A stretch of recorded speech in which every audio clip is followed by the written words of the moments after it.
Amigos de Construye, un gusto estar con ustedes en este puente que estamos inaugurando. Y este puente es la infraestructura, si me permite el símil, que estará uniendo a generaciones a diversas generaciones de distintos ámbitos relacionados al sector de la construcción, jóvenes, personajes con experiencia, catedráticos, investigadores, ingenieros, arquitectos, urbanistas, interioristas, empresarios, en fin, todos aquellos que tienen algo que decir en el sector de la construcción estarán atravesando este puente junto con nosotros, un espacio que les digo hoy Construye está inaugurando. Y este espacio que hoy arranca es gracias, por supuesto, al apoyo de Interceramics, simplemente lo mejor. En 2020 mi hogar fue escenario de cosas que nunca había imaginado. Mis espacios se transformaron en zonas de trabajo, salones de clase, restaurantes y centros para hacer ejercicio, meditar, hacer videoconferencias, ver películas como si estuviera en el cine. En fin, descubrí que 4 paredes no son un límite. Son mucho más que una casa, son mi hogar. Cuando le invierto tiempo y calidad, construyo momentos inolvidables. Este 2021, más que salir a cumplir mis propósitos, sé que encontraré toda la inspiración que necesito aquí. En mi hogar, imagino simplemente lo mejor.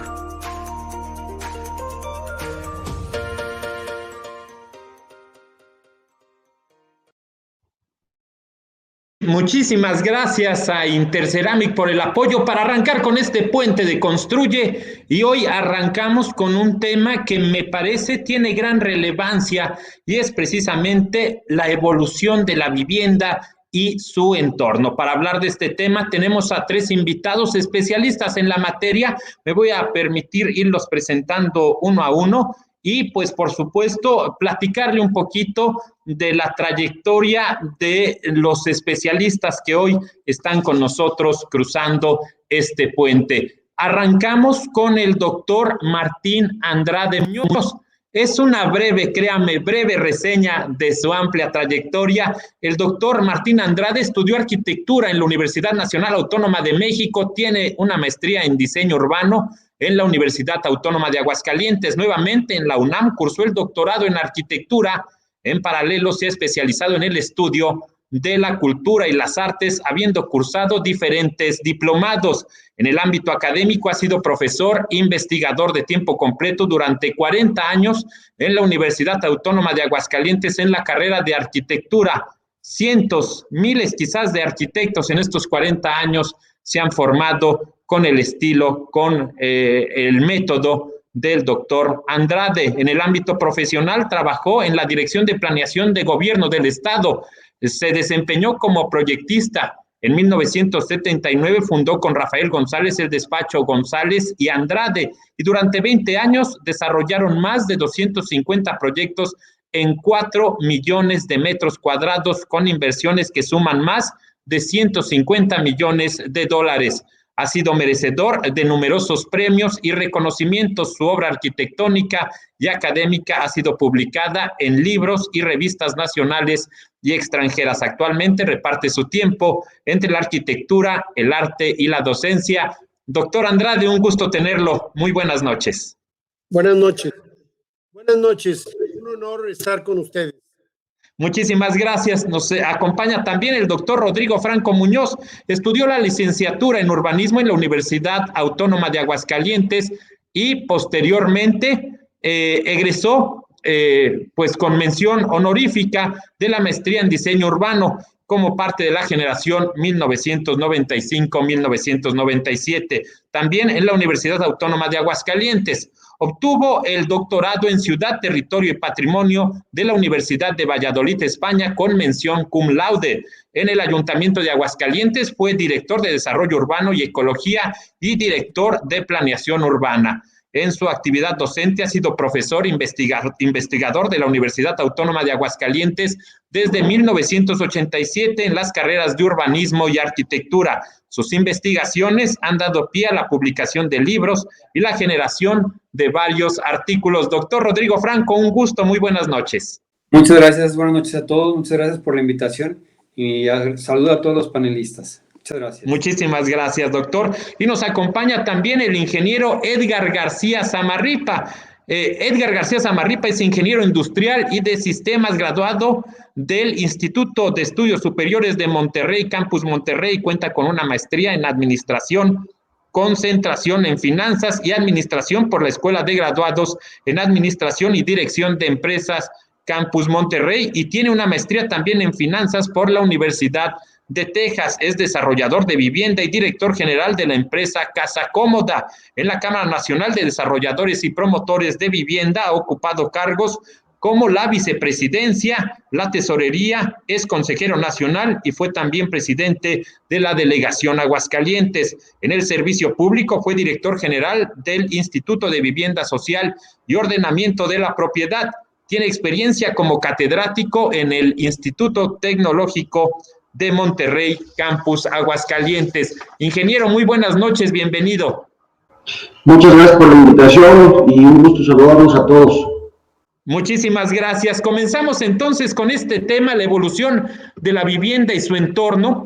Le platico a quienes siguen esta transmisión que estaremos poniendo sobre esta mesa redonda, esta mesa de análisis, de conversación, una serie de temáticas que, bueno, pues nuestros invitados estarán dando su punto de vista y, por supuesto, nos interesa también el punto de vista de usted que sigue la transmisión. Deje sus comentarios, sus dudas y nosotros estaremos haciéndolos llegar a nuestros panelistas para su posterior respuesta. El primer tema que yo pondría sobre la mesa es el estado actual de la vivienda en México y su entorno. ¿Cómo está la vivienda en México? ¿Cómo está si la comparamos con otros países?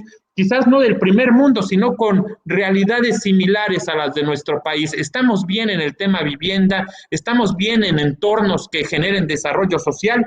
¿O estamos con una deuda pendiente todavía de las autoridades hacia la población? Bueno, pues no sé, si gustan, podría comentar. Me parece que la situación en México, que es muy parecido en América Latina, es porque tenemos un sistema híbrido de habitabilidad. Tenemos un sistema mezclado entre el vivir en la periferia tipo norteamericano y el vivir en el centro de la ciudad tipo europeo. Y entonces eso ha generado un modus especial de vivienda en nuestro entorno. Esta situación se ocasiona precisamente en un modelo pues diferente, un modelo nuevo, porque por un lado tenemos aspiraciones de un tipo de vivienda en la cual se puede vivir la ciudad y en otro en donde en nuestra vivienda vivimos toda una ciudad. Me explico brevemente, o sea, antes las casas de antes, la ciudad se recreaba internamente, había un jardín interno, había un espacio para muchas actividades y después se convirtió nada más en un lugar para ir a dormir, la ciudad dormitorio. Ahora con lo de la pandemia, pues aparece otra vez la necesidad de volver a recrear la ciudad dentro de nosotros, de nuestra propia habitación.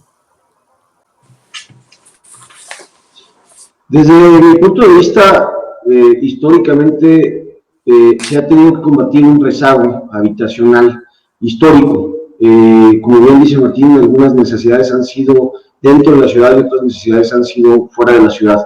Yo creo que en los últimos años hubo un cambio muy drástico si avanzamos, si vemos lo que ha sucedido en los últimos 20 años, 30 años, en la forma de vivir, ha habido una gran migración del campo hacia las ciudades y esto ha obligado a instrumentar nuevos modelos de vivienda y de convivencia y de desarrollo social, ¿no?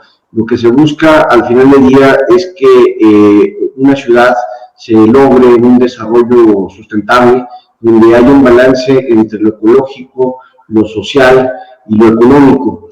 Y definitivamente, bueno, este reto es un reto tan grande porque estamos hablando de la población, estamos hablando de las personas que ha tenido que venir evolucionando y adaptándose a las necesidades. Como bien señalaba Martín en este momento, este año ha sido un año atípico en donde nos hemos tenido que adaptar y la vivienda y los fraccionamientos y las ciudades se han tenido que adaptar en función de las necesidades que hemos tenido, ¿no? Y yo creo que esa es la gran lección en este tema, el tema de la adaptación, de que tenemos que ser adaptativos en lo que estamos desarrollando.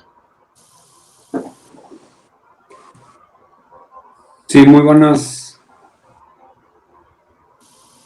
¿Sí me escuchan? Muy buenas noches. Sí, mi comentario sería que creo que la ciudad es una asociación de modelos urbanos que van generando una ciudad. En específico, la ciudad de Aguascalientes ha tenido varios tipos de modelos. Como comentaba el doctor Martín Andrade, el primer modelo fue la ciudad histórica. Ese primer modelo era una ciudad multifuncional que tenía muchos espacios públicos. De hecho, fue la ciudad, según las ordenanzas, se creaban la plaza principal y ahí se iban creando pequeñas plazas o barrios que la gente se integraba en esos barrios y tenían mucha identidad. Tenían su placita donde tenían su iglesia, su templo, su comercio, su recreación. Recordamos el jardín del Encino, de la Salud, Guadalupe, San Marcos. Y eso se fue perdiendo, de hecho se perdió el concepto de barrio en nuestra ciudad cuando empezaron el proyecto de las colonias. En el proyecto de las colonias ya es otro concepto, ya se desaparecen los jardines, los espacios públicos, y hasta ahorita, no voy a ver todos los modelos, son varios, pero el último modelo que estamos ahorita teniendo es el modelo disperso. Es un modelo disperso en el cual estamos creciendo a saltos, dejando grandes manchas sin habitación, una gran especulación inmobiliaria, altos costos en los predios, en la construcción, y también estamos creando un equipamiento disperso, sin integración, y sobre todo lo muy delicado y grave es que hemos hecho que la ciudad crezca de manera segregada. ¿A qué me refiero? A las clases populares en el oriente, etcétera. Entonces estamos creando una ciudad zonificada, que eso no conviene a la ciudad. Entonces no hemos crecido ordenadamente en ese aspecto. Muchas gracias. No te escucho. Aún es posible rescatar estos espacios de los que se están hablando, como estas zonas que se generaron en las periferias, donde los espacios públicos no se tomaron en cuenta al momento de construir estas colonias, estos desarrollos, y que bueno, pues están ya hechos y hay generalmente una serie de problemáticas sociales en esos lugares. ¿Aún es posible rescatarlo y cómo es posible rescatarlo? Bueno, todo es posible, por supuesto, siempre y cuando se tomen medidas contundentes, efectivas, en una legislación que se respetara, una legislación que se observara y se acotara verdaderamente y que no fuera tan flexible como ha sido. Creo que nuestro problema en todos los órdenes, no solo en la vivienda, ha sido la enorme flexibilidad que muchas veces por intereses políticos se ha generado en nuestro entorno, y eso ha hecho una ambigüedad en muchísimas cosas. Una situación de se podrá, no se podrá, seré yo, serás tú, y siempre estaremos en esa disyuntiva. Creo que todo se puede, y creo que hay personas capaces y competentes para hacerlo. Quiero comentarles que, por ejemplo, el primer plan de desarrollo urbano, me tocó colaborar con el arquitecto Humberto Durán, allá por los años 80, hicimos un plan que era el 80-20, se nos hacía muy lejos de 1980 al año 2000, regular la ciudad. Bueno, pues eso ocasionó el crecimiento a lo largo de la ciudad, pero como bien señalaba Rodrigo, solamente un sector de la ciudad creció hacia allá, o sea, un sector social que no era lo más saludable ni lo más efectivo, todo por estar especulando en el poniente de la ciudad, y eso ocasionó pues una ruptura en todo este equilibrio social que debe tener la ciudad. Pero todo se puede, creo que es posible hacerlo y es posible estarlo renovando. Creo que algunas autoridades que han hecho el desarrollo de algunos parques, algún equipamiento urbano y algunas cosas que pueden integrar mejor a la población, puede colaborar. Pero existen otros mecanismos seguramente de carácter urbano en los que, pues ahí, con todo mi respeto, el que lleva la batuta es Rodrigo. Él es el que debe decirnos muchas razones por las cuales se puede hacer. ¿Cómo podría, doctor Rodrigo, mejorarse estos entornos? Muchas gracias. Mire, hay dos posturas. Una es lo que ya hay y hay que arreglar, que como dice el doctor Martín, sí se puede, pero cuesta, más complicado. Pero lo importante sería ya lo nuevo, que se crezca de otra manera, que ya lo nuevo tengamos otra óptica de ciudad. Por ejemplo, ahorita en un estudio que se hizo en la ciudad histórica que me tocó hacer, tenía 8 metros cuadrados por habitante de jardines, parques. Y yo creo que si una ciudad se estructura bien en jardines y en parques puede funcionar muy bien. Pero actualmente estaba haciendo, en ese mismo análisis salió que los fracciones de tipo y medio de primera tienen 3 metros cuadrados. Los hechos por administración pública 2.38 y los de inmobiliarias 0.47%, nada más. O sea, y sabemos que 8 es bajo a nivel internacional, es bajo 8 metros cuadrados por habitante, entonces andamos ni siquiera en 1 metro en algunos casos, ¿no? Entonces, eso yo creo que la ciudad debe de crecer de otra manera. O sea, ¿de qué otra manera? Yo creo que si organizamos muy bien el equipamiento en centros de barrio, centros vecinales y jardines cotidianos, vamos a evitar desplazamientos innecesarios en la ciudad. Vamos a poder ir a nuestro espacio público a pie, a la escuela a pie. Entonces, es una estructura de la ciudad en función del equipamiento urbano en centros de barrio, vecinales, cotidianos. Y bueno, hay otras estrategias, pero no quisiera tomar solamente yo la palabra, sí, cedo la palabra. Ingeniero Edgar, como desarrollador de vivienda, ¿cómo tienen que ser estos espacios que atiendan nuevas necesidades? La pregunta viene en el sentido de esta pandemia que nos cambió por completo la forma en que vivíamos. Se estaba apostando incluso mucho previo a esta crisis de salud a los espacios compartidos, por ejemplo, al coworking, o a algunas otras situaciones como el Airbnb, en fin, pero viene ahora una pandemia que nos dice tienes que tener tu espacio, tienes que estar con los tuyos, ya quizás los espacios compartidos no será la tendencia. Como desarrollador, ¿cómo ve estas necesidades, ingeniero, y cómo atenderlas? Mira, primero señalar que yo creo que estamos obligados como sociedad a mejorar todo el tema urbano, todo el tema de vivienda y todo el tema de ciudad, viéndolo como una unidad. Ya no podemos verlo de forma aislada. Yo creo que es una obligación de todos aquellos que estamos involucrados en el desarrollo de la ciudad, porque al final del día es donde vivimos y es donde van a vivir nuestros hijos. Entonces, yo no lo digo si es un reto de cómo, si se puede o no se puede, sino es un tema de ponernos de acuerdo cómo le vamos a hacer. Lo segundo que yo considero que es muy importante es que es algo tan trascendental que necesitamos estar unidos, iniciativa privada, academia, desarrolladores de vivienda, gobierno, para poder lograr algo que sea realizable, porque pareciera que la mayoría de los esfuerzos están descoordinados en este momento, cada quien actuamos por nuestra cuenta. Y yo creo que el tema del desarrollo urbano, el tema de la vivienda, el tema de los equipamientos, el tema de los jardines, es un tema que para realmente llegar a una solución tenemos que entrarle todos. A lo que me preguntabas al final, yo creo que es uno de los grandes temas de adaptación en este momento. Hace un año no teníamos la sana distancia, hace un año no teníamos el home office. Como tú bien decías, se impulsaba más bien el tema del coworking o los grandes espacios donde había mucha gente trabajando, era lo que se utilizaba. Hoy en día las circunstancias y la vida nos han puesto una perspectiva completamente distinta, en donde la vivienda vuelve a ser el centro de nuestra vida para todos, con nuestros hijos, con nuestra esposa, la mayor parte de nuestra dinámica donde pasamos la mayor parte del tiempo. Y la verdad es que, como decía el doctor Martín, ya no estábamos acostumbrados a que la casa era el dormitorio y todo el mundo andábamos en la calle para arriba y para abajo todo el día, y hoy en día nos enfrentamos a una nueva realidad que es que tenemos que tener una dinámica social sana,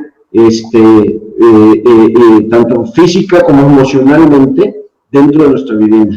Y yo creo que ese es el gran reto que tenemos hoy en día. ¿Cómo nos vamos a adaptar? El tema de los transportes, decía ahorita, cómo es más fácil llegar caminando a donde tengamos que ir, o llegar en bicicleta, utilizar menos el tema de los transportes públicos. Yo sí creo que el tema de home office viene para quedarse en buena medida, o sea, va a haber muchos espacios en donde no va a regresar. La educación va a cambiar de manera significativa, y yo creo que al final del día estamos haciendo un esfuerzo, algunos desarrolladores que estamos promoviendo ya, estamos metiendo todo el tema de la casa inteligente, ecotecnologías, fibra óptica, mayor velocidad. ¿Por qué? Porque es algo que te demanda las personas en función de las necesidades que tienen hoy en día. Eso es adentro de la casa, nada más que no podemos hablar nada más de la casa.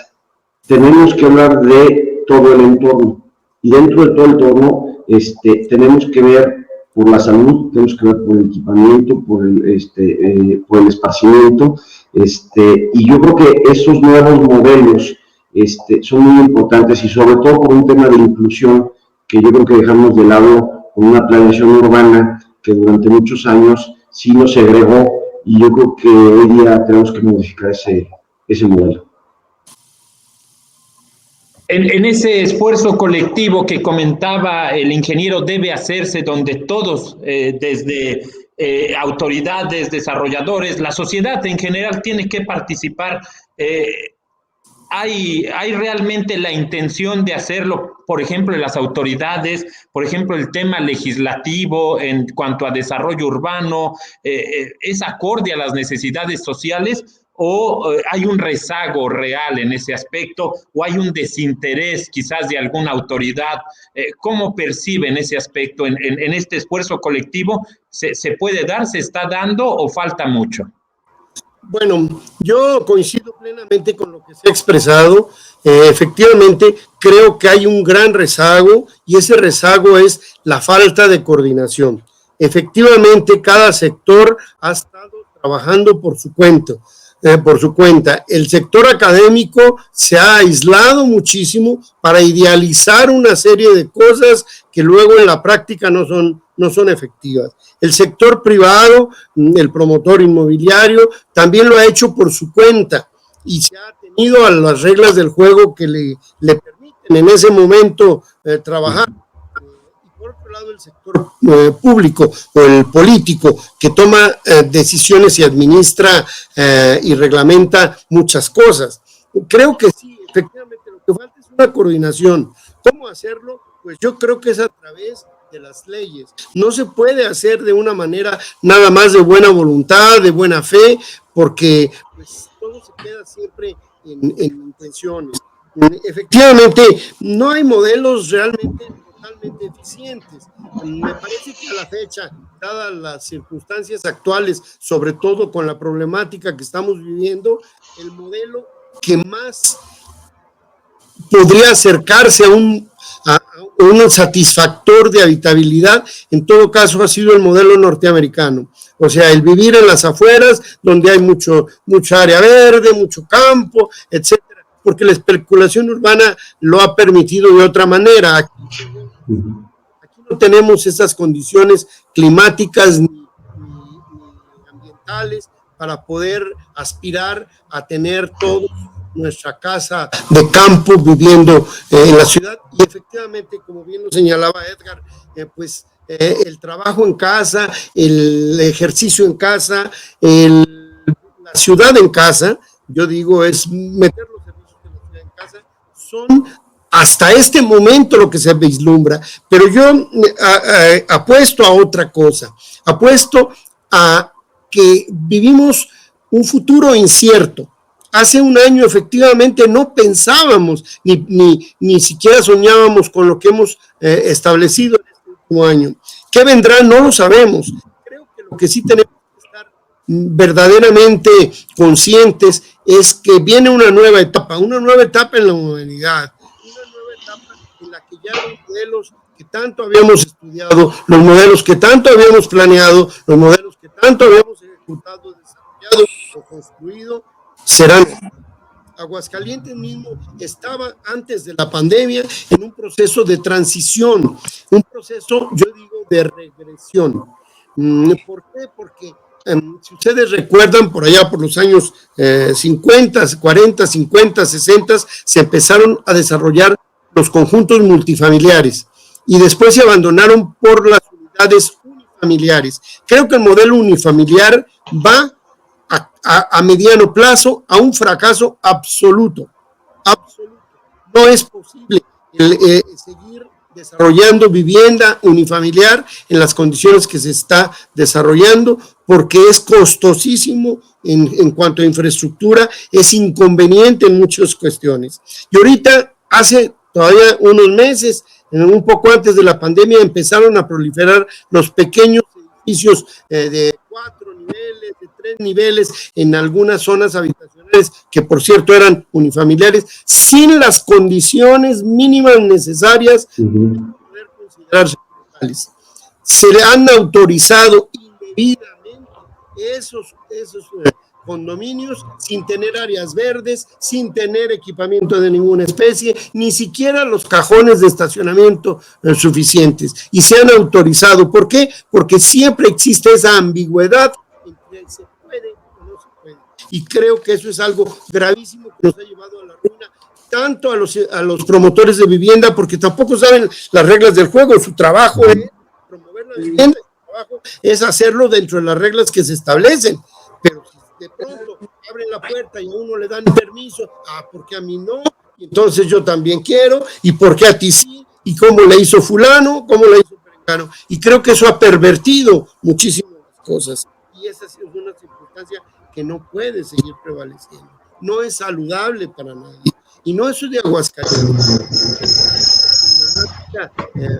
Es universal, pero en particular en México. No está muy lejos en otros países. En Madrid, en España, recientemente veía yo un programa, están en condiciones semejantes. El que tiene más saliva come más pinoles. Y eso no es realmente la solución para una cuestión urbana o de vivienda. Previo a entrar a la etapa final del programa, extendiendo unos cuantos minutos, de esta problemática que comenta el doctor Andrade, de estos nuevos desarrollos que se están dando, ¿cuál sería la opinión, ingeniero, desde el punto de vista como desarrollador, y cuál sería su opinión, doctor Rodrigo, como urbanista, con estos nuevos espacios que intentan, o por lo menos eso aparenta, intentan atender una necesidad, pero terminan por generar un problema más grave porque no se hacen como tendrían que estar siendo generados? ¿Quién hablaría? Adelante. Gracias. Bueno, es que el tema es muy amplio, son muchos temas los que se han tocado: legislación, vivienda, equipamiento, movilidad. Creo que todo eso forma una ciudad, y todo forma parte del entorno habitacional, de la vivienda. Creo que en todos tenemos que mejorar, en todos. Si vemos, insisto, la ciudad debe crecer ya en función del barrio.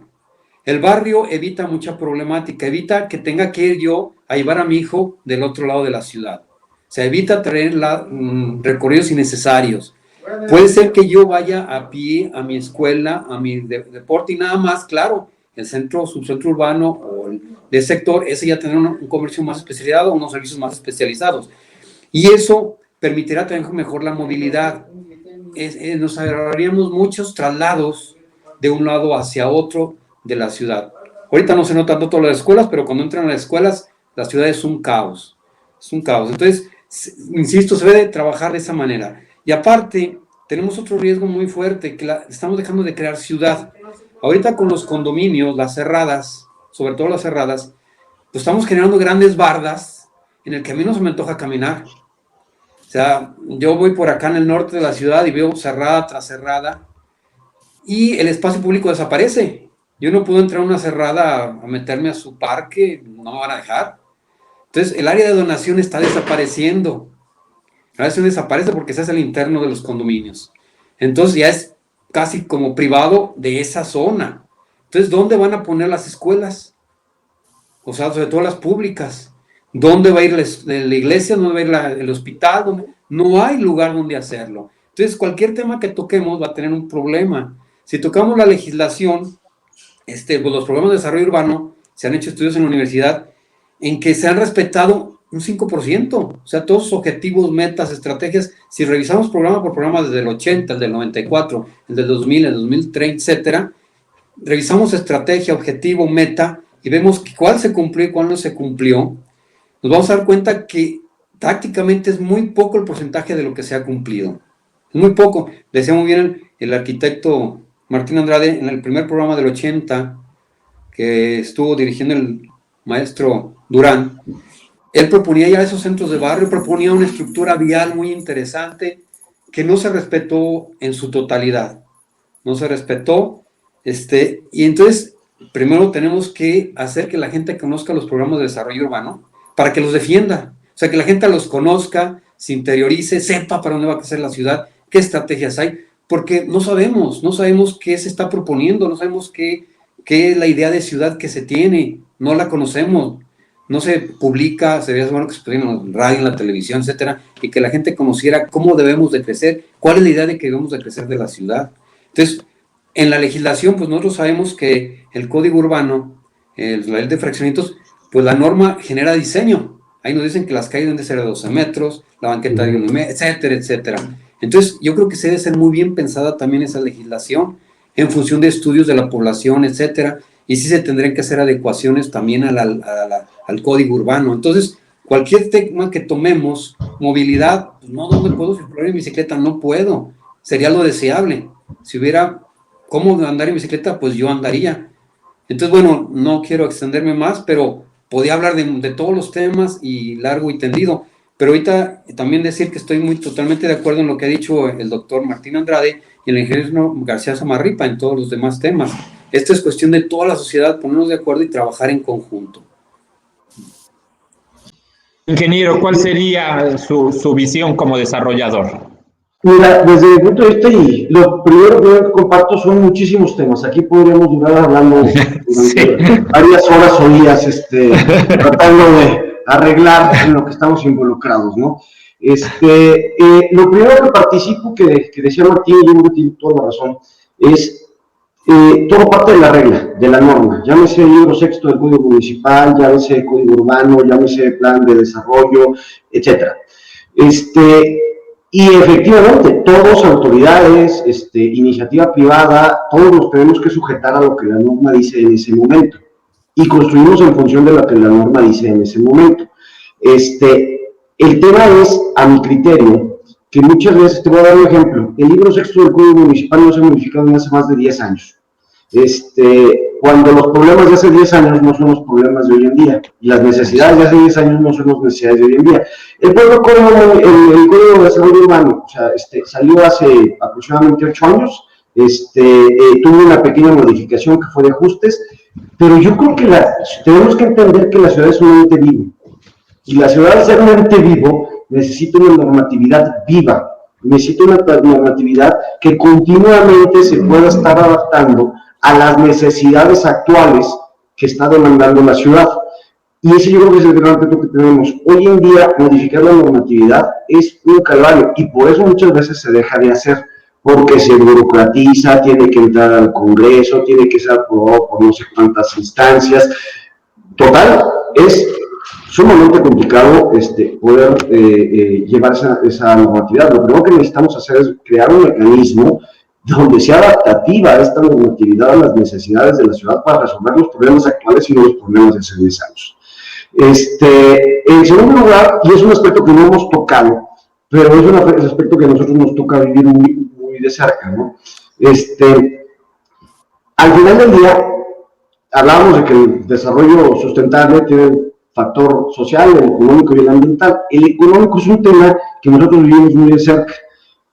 A nosotros nos gustaría construir todo lo que soñamos y tener la mejor ciudad que soñamos, pero la realidad es que el presupuesto de los municipios es limitado, el presupuesto de los planes, Infonavit, etcétera, también es limitado. La capacidad de adquisición de las personas está en función de los ingresos que tienen y de lo que pueden pagar. Entonces, todos estos diseños y todos estos sueños que todos tenemos las tenemos que empaquetar en un producto inmobiliario y financiero que sea capaz, que las personas sean capaces de adquirirlo. Y yo creo que lo podemos lograr, la verticalidad que mencionaba Martín hace rato, con sus retos, ¿no? Porque yo una vez le decía a un secretario, decía, oye, vamos a densificar el centro, ok, y el agua y el drenaje, ¿cómo le vamos a hacer? Ah, caray, ¿cómo le vamos a hacer? Porque se necesita la infraestructura para que llegue el agua y pueda salir el drenaje, ¿no? Entonces, yo creo que tenemos que hacer las cosas de forma planeada, sin descuidar el factor de que al final del día tenemos la obligación, porque yo así lo veo como sociedad, de poder lograr un conjunto habitacional, un desarrollo urbano en el cual puedan habitar las personas, porque también hay una realidad que existe, una necesidad de las personas de tener una vivienda en el formato que queramos tener. Y tenemos que involucrar todos esos factores: verticalidad, infraestructura, transporte, educación, home office, todo lo que estamos viendo hoy en día, y al final del día lo tenemos que rediseñar y presentar nuevamente para que sea una solución y no un problema para las personas de nuestra ciudad. Precisamente para concluir, voy a plantear una pregunta para cada uno de nuestros panelistas, o la pregunta para que nos la respondan cada uno de nuestros panelistas, hablando finalmente de esta necesidad de tener una vivienda lo mejor posible en un entorno, lo mejor posible. ¿Cuál es la importancia del espacio interior en la vivienda? ¿Cómo ven ese tema? Me gustaría empezar justamente en el orden inverso a como estuvimos en esta charla, arrancar con el ingeniero Edgar, después escuchar al doctor Rodrigo y cerrar con el doctor Martín. Bueno, empecemos por analizar lo que ha pasado en nuestras casas en los últimos 10 meses. Su servidor tiene 4 hijos, y hay veces que estamos conectados 6 personas en una casa, y cada quien tenemos que andar buscando en dónde colocarnos y cómo ubicarnos. Eso mientras duran las clases, o el trabajo, ¿no? Ya después, la realidad es que la convivencia social se intensifica. Y eso es un beneficio, pero también puede ser un problema, dependiendo de cómo estén las circunstancias. Hoy en día, más que nunca, es muy relevante la evolución que va a tener la vivienda. ¿A dónde voy? Y el espacio urbano, el desarrollo urbano, etcétera. Dicen que con esta crisis que vivimos, nos adelantamos al menos 10 años en la tendencia de digitalización del trabajo, de la educación, totalmente. Hoy en día, las necesidades de una vivienda han cambiado drásticamente. Y esto va con otro tema muy importante: la ecotecnología. Y es un tema fundamental que va no solo en la vivienda, va también en el desarrollo urbano. Tenemos que cuidar el agua, tenemos que cuidar la energía eléctrica, tenemos que cuidar nuestro planeta. Entonces, hoy día deberíamos de estar pensando en el tipo de vivienda y los espacios necesarios de cara a los próximos 10 o 20 años, como decía Martín hace rato, del primer plan de desarrollo, porque nos va a alcanzar, y nos va a alcanzar muy rápido. Y si no hacemos ese ejercicio rápidamente, con la disrupción que esta pandemia nos ocasionó, en el corto plazo vamos a sufrir los problemas. Doctor Rodrigo, ¿cuál sería su opinión respecto a la importancia de los espacios interiores? Muchas gracias. Yo lo relaciono mucho con el tamaño del lote y los metros cuadrados construidos. Generalmente se dice que no se puede aumentar el tamaño del lote por el costo de la vivienda, que cómo puede ser una vivienda más grande si salen tan caras esas viviendas. Pero yo creo que el problema está desde la urbanización. Ahorita estamos urbanizando casitas de 6x15. Si ustedes ven, hacemos ese tipo de viviendas o ese tipo de desarrollos, vamos a tener más del 60% de vialidad, mucho más. Entonces, eso hace que tengamos a veces más vialidad que área vendible. Y eso hace que el costo sea muy caro de la vivienda. Entonces, también la infraestructura es carísima, porque tenemos que meterle a todas las callecitas agua, drenaje, luz, etcétera. Entonces, creo que el tamaño del lote podría ser mayor si pudieran, y sería hasta más barato, y hay tanto la vivienda, si hiciéramos otro tipo de desarrollos habitacionales, otro tipo de urbanización de las viviendas. Las que estamos haciendo ahorita no son costeables. Y todos esos costos se los van a dar a la gente que va a habitar ahí. Y luego los vamos a meter en unas casitas muy pequeñas. Yo hice una investigación que se llamó la funcionalidad de la vivienda en lotes de 90 metros cuadrados. Se hicieron una muestra en 15 fraccionamientos de 90, no en 75. Ahorita son ya de 75. Se iba a modificar la ley, no sé si se pudo hacer a 90 o no. Desconozco eso. Pero en ese tipo de lotes salió muchísima problemática, porque pues son lotecitos que no están ni siquiera bien orientados, y a muchos les dan el poniente en la tarde, y es calientísimo porque son unos lotes muy pequeños. Ya una vez haciendo las encuestas, las preguntas a la gente qué es lo que le gustaba, qué no le gustaba, cuál es la problemática, sobre todo la privacidad, fue la que salió muy mal evaluada. No hay privacidad, y eso hacía que los muchachos no se metieran a su casa, prefieren estar en la calle jugando, prefieren estar en la pandilla. El jefe de familia, pues también igual, hacer mucho ruido, no había privacidad, y sobre todo me encontré que había personas que dormían en la sala de televisión, y no se podían dormir hasta que acaban de ver televisión, o dormían hacinados, niños con niñas, etcétera. Entonces son problemas sociales muy fuertes que después no nos damos cuenta, pero que viven en violencia, delincuencia, etcétera. Entonces, no aumentamos el tamaño del lote porque sale muy caro, pero si seguimos haciendo este tipo de desarrollos habitacionales, no lo vamos a poder aumentar, las costos de vivienda no se van a poder bajar. Entonces, yo creo que está en el forma de desarrollar los lotes. Se hizo una investigación en la universidad, no fue por parte mía, fue de un maestro, que detectó que el precio del lote es mínimo lo que se aumenta si subimos el tamaño del lote. Entonces yo creo que, como dijo el doctor Martín, se necesitan hacer estudios, que se invite a la universidad, se ven esos estudios y se puedan evaluar, revisar, y cómo poder hacer pues este tipo de proyectos, ¿no? Entonces yo creo que el tamaño de vivienda es muy importante, muy, muy importante. No les voy a decir aquí todos los resultados de la investigación, pero fue qué espacios querían más, cuántos metros cuadrados querían que se aumentara. La cocina era un problema muy grande que detectaba la mamá, etcétera, etcétera. Pero ahorita no voy a platicar la investigación, pero sí decirles que era muy, muy importante el tamaño de la vivienda, y que nuestra familia, sobre todo ahorita en la pandemia, ha de haber batallado mucho. Y ahorita que pues sale muy cara la vivienda, se van a vivir los hijos, y entonces ahorita la familia es multifuncional. Está la familia nuclear, no nomás está la familia, sí, la familia extensa.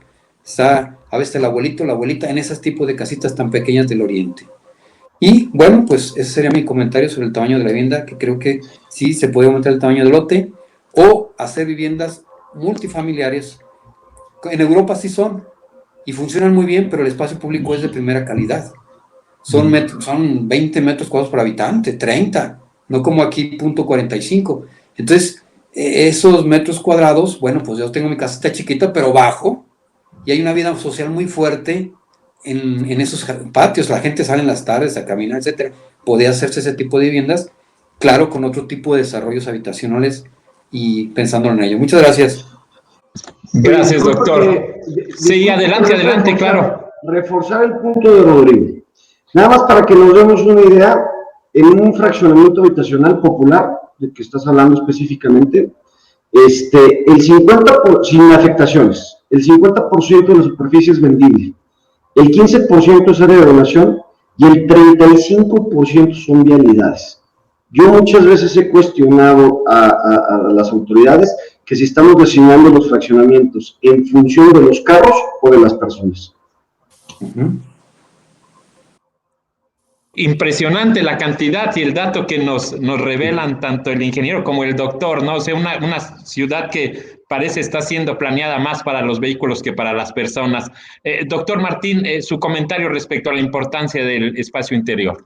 Bueno, antes de iniciar mi comentario quisiera comentar sobre lo que se acaba de decir. Sí. que Pedro Ramírez Vázquez hace algunos años que vino a dar una conferencia, dijo algo que no se me olvidó. Dijo, el siglo XX, la segunda mitad del siglo XX fue para desarrollar la ciudad del automóvil. Dice, yo les apuesto lo que quieran que el siglo XXI no lo será. Y estamos haciendo ciudades del siglo XX en el siglo XXI. Ese es el gran problema. El transporte colectivo va a ser la solución, nos guste o no nos guste. La poca movilidad será también una realidad y este año nos lo está demostrando. Nos está dando una razón diferente. El home office, el trabajo en casa, el desplazarnos, nos ha quitado también muchas cuestiones de socialización. Hablando ya concretamente del interior de la vivienda, también recuerdo lo que Le Corbusier hace 100 años decía, que la solución es la planta libre. ¿Por qué? Porque la flexibilidad del cambio en la vivienda va a ser la única solución de poder invertir adecuadamente sin necesidad tampoco de grandes construcciones que después tenemos que tumbar, que demoler o instalaciones. Yo creo que nos falta muy poco para que en el súper nos vendan un panel donde vengan allí todas las instalaciones y lo atornillemos y ya quedó listo y poder dividir la vivienda como queramos. Esa va a ser la solución del futuro, no va a ser otra. Estas construcciones tradicionales que estamos haciendo son muy caras y muy inconvenientes. Doctor Martín Andrade, doctor Rodrigo Franco, ingeniero Edgar García Zamarripa, les agradezco muchísimo el que nos hayan acompañado en esta primera edición de este Puente de Construye. El tiempo se ha ido volando, nos extendimos un poquito, pero con muchísimo gusto, porque siempre escucharlos es aprender. Y bueno, pues espero que así como hemos disfrutado aquí en el equipo de Construye esta charla, también cada uno de quienes nos ven a través de las redes sociales hayan podido encontrar de utilidad este puente que hoy arrancamos a construir en precisamente la revista Construye. Doctor Martín Andrade, muchísimas gracias. Gracias a ustedes, muchas gracias Edgar, muchas gracias Rodrigo, qué gusto saludarlos y compartir esta mesa con ustedes y por supuesto a la revista Construye, a Interceramic, nuestro más grande agradecimiento. Muchísimas gracias, doctor Rodrigo. Muchas gracias, también agradecerte Ricardo el haberme invitado, el haber participado en este panel y me dio mucho gusto haber de partido platicado con el doctor Martín Andrade y el ingeniero García Zamarripa. Aprendí mucho de ellos y muchas gracias por habernos invitado y agradezco también a la revista Construye y bueno, y Interceramic, ¿no? Que fue el patrocinador. Muchas gracias. Gracias, doctor ingeniero, muchísimas gracias por acompañarnos. Ricardo, muchísimas gracias. Rodrigo, Martín, un placer. Realmente fue una gran plática muy enriquecedora. Un gusto. Muchas gracias a Construye y muchas gracias a Interceramic. Muchísimas gracias a nombre de todos los que hacen posible este puente, que créanme, son muchos y están trabajando muy duro. Gracias, nos vemos la próxima. Le dejo este mensaje de Interceramic, simplemente lo mejor. En 2020 mi hogar fue escenario de cosas que nunca había imaginado. Mis espacios se transformaron en zonas de trabajo, salones de clase, restaurantes y centros para hacer ejercicio, meditar, hacer videoconferencias, ver películas como si estuviera en el cine. En fin, descubrí que 4 paredes no son un límite. Son mucho más que una casa, son mi hogar. Cuando le invierto tiempo y calidad, construyo momentos inolvidables. Este 2021, más que salir a cumplir mis propósitos, sé que encontraré toda la inspiración que necesito aquí. En mi hogar, imagino simplemente lo mejor.